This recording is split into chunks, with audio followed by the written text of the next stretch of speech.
Welcome, I'm Darren, and I'll be your guide today as I look at 1994 Pinnacle football. This is a set that I'm only going to do 1994 because 95 is, it doesn't go too long, but it actually has the 95 quarterback club set as well, which is going to take a little bit of time. So to spare you from having to deal with that entire story all in one, I'm just going to go ahead and split them. So 94 will stand here as, it'll be a little bit shorter than most of the videos, but that's all right. I've got enough to talk about. And so with 1994 Pinnacle, the story obviously begins with 1991 with the first Pinnacle brand, which was Score's introduction into premium cards. And the card was a very innovative card, very, very forward-thinking. And by 1992, they decided to strip it down to a more simplified card design. And in 93, they basically doubled down on it, made it a little bit more simple, a little bit more plain. But by that time, 1993, the industry had basically shot past. Ultra had caught up in the premium brands. Upper Deck had surpassed Pinnacle. Yeah, I think that's pretty fair to say. And the ultra premium brands had already hit the market. Score itself had created its select brands. So Pinnacle was basically kind of crowded out, and it needed to kind of reinvent itself. And fortunately for Pinnacle, it had 1994 to work with, because that was the year when the entire card industry lost its mind and got rid of its borders. So everybody was starting over, which meant that everybody had the ability to redefine who and what the brand was. And Pinnacle started off in the right way. For any card that is a full bleed or a three-quarter bleed card, like all these cards were, you have to select really good images. And for the most part, Pinnacle did a really good job of that. So that was a big plus. On top of that, every card has to have something distinctive, so you know one card from another. And in the case of Pinnacle, they opted to, so the Pinnacle brand has a pyramid that is its brand. Well, down at the bottom of the card, they put a big gold pyramid. It's kind of like a Lombardi trophy stretched out at the bottom because they have a football up on top. That was the design they went with, and that's a lot of gold foil, but they textured most of it. So it actually subdued the amount of gold foil there, and it didn't overpower the image. So the image still read well, and even though there was a lot of gold foil down below, it wasn't really a distraction. So it was a good combination and very, very, very distinctive. On the card back, they have a pretty busy card back. The big thing with the card back is they have an image over the entire back, and you might not even notice it because they also put a football print over that. But the image in the back is team by team. So every single player on a team has that same image in the back. And with the football print, it makes it all kind of a big jumbled mess of stuff. It works well because it's all kind of a pattern and it's very distinct, but it's so subtle that I imagine most people didn't even notice that all of the cards in one particular team have one image and then a different image for a different team. It is very subtle, but because of all of that, it means that all the information on the card that you're supposed to read gets it's readable, but it's a little bit more difficult. And really, it's just the image of the player that kind of stands out on the card back. While the card back's not useful, it does still look good. So that's a positive aspect to this card design, is that on the card front, it looks very good, especially for these borderless cards. On the card back, it looks pretty good, despite the fact that it's kind of a mess. So overall, for what they needed to do, they actually kind of succeeded. The card may not be as distinctive, but it is successful. And it's a weird thing that only in 1994 would this be the case. But this card was never intended to be a standalone card the way that most premium and ultra premium cards were intended. Instead, they decided in 1994 to get into parallels. And their parallel here was Trophy Collection. Now the Trophy Collection, basically all it is the same card, except they used their Dufex technology that they'd been using the previous year. They used that here for the entire card front. And they created a radial pattern out from the football over the entire image. Ironically, down in the pyramid, they got rid of the textured pattern and just had a solid foil bottom to the card, and then the Dufex was the whole dominance of the card. So it was a good design in basically just about every way. But the reason I distinguish Dufex is this is etched foil, which is the same thing that SP and Fleer had been using. But the way that the Dufex works is they have the same different fields of etched foil, but they also have some patterns inside of those that move in different ways. And so it was a very clever approach that they took, and so it makes these cards quite lively. The card, though, also does have a distinction on the back. Not that you need it. You know if this is a trophy collection card already, but on the back they do have a logo for the trophy collection down the bottom right where the Pinnacle logo is down there. And so they do have that as well. So they've got that on both sides, but they basically did create a brand for their parallel. And the card set, this was the first year they didn't do subsets. They almost did with their rookies, but they brought rookies back. So in 1991 they had rookies, 92, 93, no. 1994 they brought rookies back into the Pinnacle set, and for this rookie set, it's kind of a funky way that they did it, because they have an image of a college football field, and then they have a tear out in the middle, and then they have a college-based shot of the player in the middle, almost like he's being torn out of college and brought to the pros. And then on the card back, they have an actual shot of the player from the rookie photo shoot, and then they have it split on either side. Unlike the cluttered veteran cards, this is very clear, so they have a whole big green field for text. And that's a big thing with rookies, because you don't care about the statistics of a rookie's college campaign. All you care about is to know kind of what he's like as a football player, to get an idea for how he's probably going to be fitting into the pro system. And so this card design was very well designed for that. It's not really flashy, and on the card front, it's kind of clunky, but it still works. And they did do this with the trophy collection as well. So the trophy collection is the entire set. And with these cards, they used chrome on either side, and only the defects in the middle of the card where the image is. So it's not as dominant, and it works. And then they also had checklists, and this was another innovation that they made here for this set. They did 4 checklists, 2 for the AFC and 2 for the NFC. Now the way that a Pinnacle set was always set up is the players are just scattered around. But they never did a checklist before this, and so here in their first checklist, they wanted to, you can either do a checklist, you can do a checklist in one of 2 ways. You can either do it as, well, this is what all the numbers are for a jumbled set, or you can break it down by team and say, okay, these are the cards for this team, and that's what they chose to do here. But instead of just going Atlanta through Washington with all of the AFC teams, they started off with 2 checklists of the AFC, which starts off with Buffalo and ends with Seattle.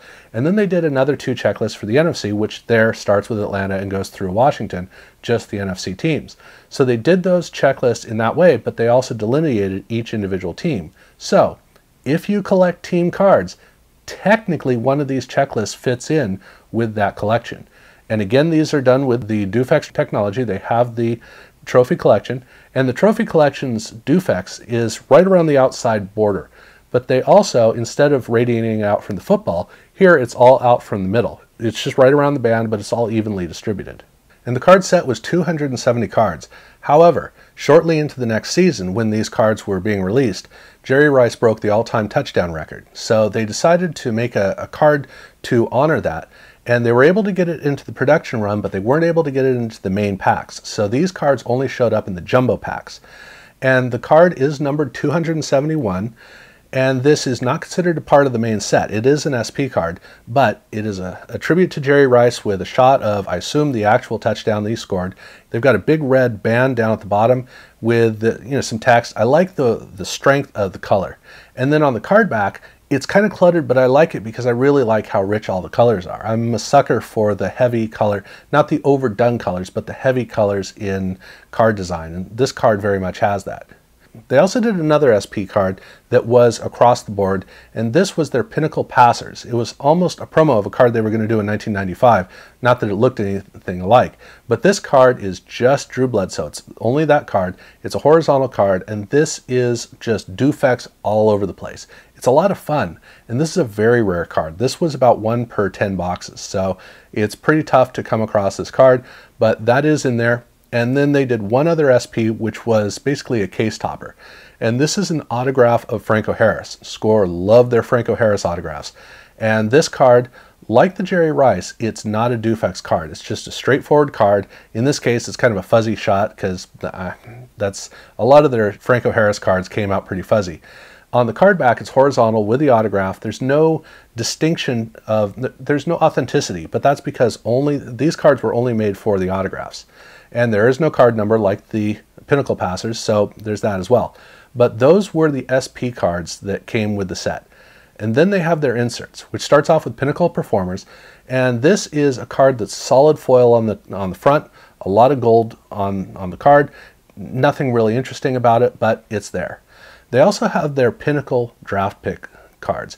And these are players that it's just 10 rookies, and the cards themselves are not all that interesting. They do have that big band down at the bottom, which Pinnacle like to do with some of these cards. And the cards themselves, they came at a pretty, it was a little more than one per box. It wasn't two per box, but it was more than one per box, the rate that they came at. And so they weren't too rare, but they came in another form, which is you had the base card here, as you can see, but they also had a Dufex version that you could get. But it didn't come in packs. Instead, they had a redemption card. And the redemption card was almost one per 3 boxes. 1 in 80 packs, so it's pretty rare, and that card you can send in for a full Dufex version. So the Dufex version of the card is identical to the regular card. They don't say trophy collection, nothing like that. It's just the Dufex on the front, and the redemption cards all specify the particular player that's associated with it. So that means that for every single one of these 10 rookies, they have 3 versions of the card, or they have 3 cards. They have the regular card in the packs, they have the Dufex version of those cards, and they also have the redemption cards. So there are 3 versions of each. So if you're doing the set, that's 30 sets. If you're doing one player, that's just 3 cards. And then they did their team pinnacles. This was something that they'd been doing for a while. Here they have a horizontal card, and it's kind of busy. It's a lot of fun. They got a ton of stuff on here. But what's really distinctive about this is they have a player on one side, player on the other, but one side has Dufex and the other side has Chrome. But more than that, they have 2 versions of each card, because every card has Dufex on one side and a Chrome finish on the other, and every card has the Dufex on one side as well as a card with it on the other side. So again, this is it's twice as many cards if you're doing the set. It's 2 cards for every player. So that's another thing to keep in mind with this set. They also did a specialty set that was sold completely independently, which was called Canton Bound. And this is future Hall of Famers. Nothing really special about the cards, and they're not very rare. It's estimated there are 100,000 of these sets, so they're all over the place. And it is a specialty set. It looks like a specialty set, not all that great. It's got some like neon design stuff. Again, it has that big band down at the bottom, which they like doing. And that's kind of about all there is to say about it, but they are out there and they're kind of nice. And then there are 2 other things to talk about. One of them is the pins, and the pins are lapel pins. This was the 75th anniversary of the NFL. So the NFL was getting ready to do a lot of really fun stuff and do some the beginning of the throwback jerseys. And along with this, the celebration, a lot of different companies tried to get involved in different ways. And with Pinnacle, they did a set of 12 pins and cards associated with the pins. And they came in blister packs. And there's the card here. The card on the front is just a team logo and some design stuff on it. And then on the back, there's a write-up. And then down at the bottom, they have the pin. And the pins are... They're interesting pins. They're very heavy color, so they're not really all that distinctive, but this was something that Pinnacle did in 1994. And you're also going to notice that in the Beckett that they have a special Super Bowl promo set of cards. There are 7 cards. They're set up here with Pinnacle, but they really belong with Score and or with Sportflix. So I'll talk about it again with those as well. But in the Beckett, they put it here with Pinnacle, so I'm going to talk about it here with Pinnacle. And these are Sportflick designed lenticular cards. They look like Sportflick cards in every way, but they say Score on them, and that's a distinction. This was done at the Super Bowl card show, so Pinnacle themselves was handing out these cards, and different cards in the set come at different rates. So some of them there are 3,000 copies, some of them only have 1,000 copies, and all of the veterans have a single player on the card, and the rookies have 2 players on them. So that's the way that they work. But again, they look like Sportflix, they say Score, but the Beckett does put them in with Pinnacle. So that was what they did for 1994. That was basically the entire span. And there's a fair amount that they did, but this was a transition time from the early times when they just did a card to 1995 when they really got into parallels. So again, I'm going to look at 95 and the quarterback collection cards in a later video. I just wanted to look at Pinnacle 94 proper right here. and it works well enough as a standalone, so definitely look out for the 95. If you haven't seen the previous one, 91 through 93, go check that out. Subscribe if you haven't done so already, and check out my other videos. And thank you very much for watching.